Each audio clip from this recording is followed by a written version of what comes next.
This video is mostly for friends and family who would like to get started in real estate investing. I spent a lot of money on real estate conferences and seminars and so on. Think that people should just be able to get some insider information for free. So I thought I would give that to you. I do wish to remain anonymous, so please do not repost this with my name on your Facebook page. Also, anything that I say, I don't know if it's legal in your state. You might have to check into real estate laws. It's always good to have a real estate attorney at hand, so don't quote me on it. These are just some ideas that I found to work for me, and hopefully they'll work for you too. So the first one I'm going to go into is how to find and obtain vacant and abandoned properties. So finding a property is really important. It's really the first step in making your purchase and making your flip happen. So the first thing you do is start out in a good neighborhood, a place where people like to live. Big enough city that people are actually buying homes there. You don't ever want to start in a small town. Not enough buyers. You don't want to start in a trashy neighborhood. A lot of the stuff I'm going to say here is probably common sense, but some people might not think of it. You want to buy the junkiest home in the neighborhood. So if you've got nice homes, people who keep up their yards to the left and right, across the street, and pretty much all over the neighborhood, then you might have found a good one. Next thing you need to know is find a good realtor. Some investors don't like realtors, but they can really be your friend at times. And when you are purchasing a property through the MLS, the seller is the one who's paying the realtor. So really, you're not losing anything by hiring them. You don't have to pay them. And they can sometimes find some good property for you, especially if you keep them on your good side. So that's a good step too. Once you do locate a property, then you can start looking into who owns it. Now, if you're driving down the street and you see weeds, tall weeds in the yard, maybe cars parked outside that you could tell need to be towed away, but no other cars. Sometimes no window coverings are a good sign of a vacant, abandoned property. Oftentimes those owners are even out of state, possibly. They could be, moved to Arkansas and just left the property vacant for years and not being taken care of. And typically, if they own it free and clear, that's an even better way to obtain the property. So a lot of times, if they're going to abandon it, it's not going to be a house that they have to pay a mortgage on because they're going to be anxious to sell that way. So look for those type properties. I always keep a legal pad and a pen in my car. I have kids and I ask them to write down the addresses for me so I can look them up when I get home. So keep that legal pad, keep that pen beside you in the car at all times. If you have to, pull over, write down that address, and then you'll want to find out who the property owner is. So most bigger cities have websites. Their county has a website that you can delve into. It's the assessor's office. So you want to go to whatever county assessor's office and find out. Usually they have an address search that you can do. Like I said, some are better than others depending on where you live. You can put in an address search, find out who owns the property. That's a matter of public record, so it's always on there.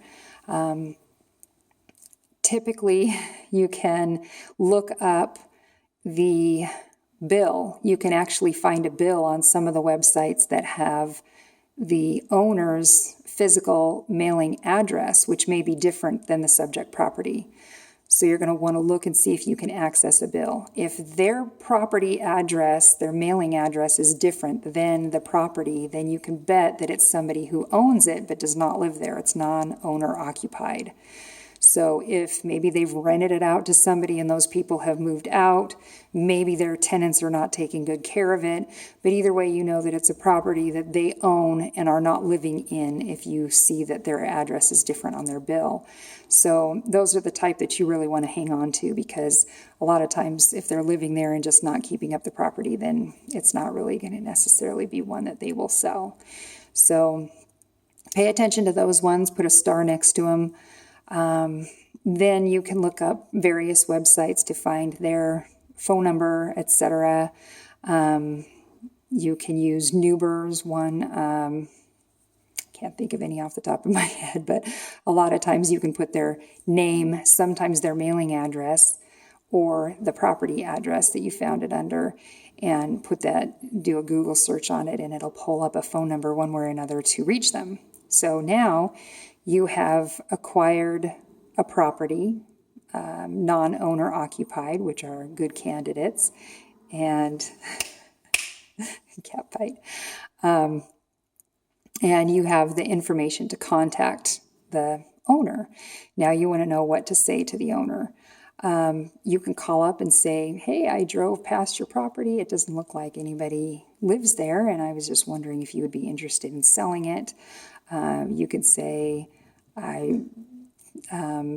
I'm looking for properties to buy in this area of town, and I know that you have one there. Sometimes you have to be really PC. People get kind of mad when you call and say that their property's full of weeds and looks like trash.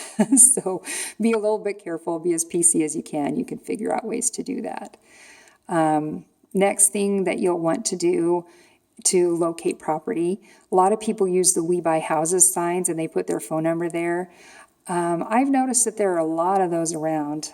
I don't think that putting up another sign that looks like everybody else's sign is really the best way to get business. So I thought about putting up signs that instead say, do you have a vacant home near you? Something like vacant/abandoned home near you, call this number. What happens then is if the owner did pick up and move to Texas or wherever, then they're not going to see the We Buy Houses sign anyway. They're in another state, they're in another location. If it's someone who's in foreclosure or they have other issues going on, they might not want to call. But if you get an anonymous tip from a neighbor, then you can find the property and locate the property owner and go through the steps that I just talked about. I just recently drove by a house, saw weeds up to the tops of the windows, and there was a sign in the yard saying, or on the door saying that the weeds needed to be abated or the city would have to come and take care of it. Don't be intimidated by signs. I called that property owner and sure enough, got a text back the next day saying, yes, I want to sell my property. So there are all kinds of ways to obtain property, and those are just a couple of ways to get started. It can be intimidating at first to call somebody at random and ask them if they want to sell, but it can also have a big payoff too. So if you're looking for abandoned properties, vacant properties, that's a way to get started. Put an ad out there on Craigslist saying, we look for abandoned properties, and that might be a way to get going, get those anonymous tips, drive by the house, see if it's in a good neighborhood. I walked by a house the other day that was in disarray, and I turned and asked the neighbors about it, and they said, it's been sitting like that for 4 years. 4 years it had been sitting like that. The sellers had actually, when I got a hold of them, they said that they had filed bankruptcy, and they had surrendered the house back to the bank, but somehow the paperwork got mixed up. It's still in their name, so for 4 years they could have actually been living there. And instead, it's been in disarray. It's been an eyesore for the neighbors. And I'm sure the neighbors would have loved to follow an anonymous tip line and turn it in, and then I would have known about it sooner. But the neighbors aren't going to call us on a sign that says, we buy houses. They're not going to think about it. They're not going to think, oh, maybe they should buy my neighbor's house. But if you make it an anonymous tip line, they can call in, and then you can obtain that property. So those are the ways to get started in finding those distressed properties, and we'll talk a little bit more about a different subject next time. Thanks a lot.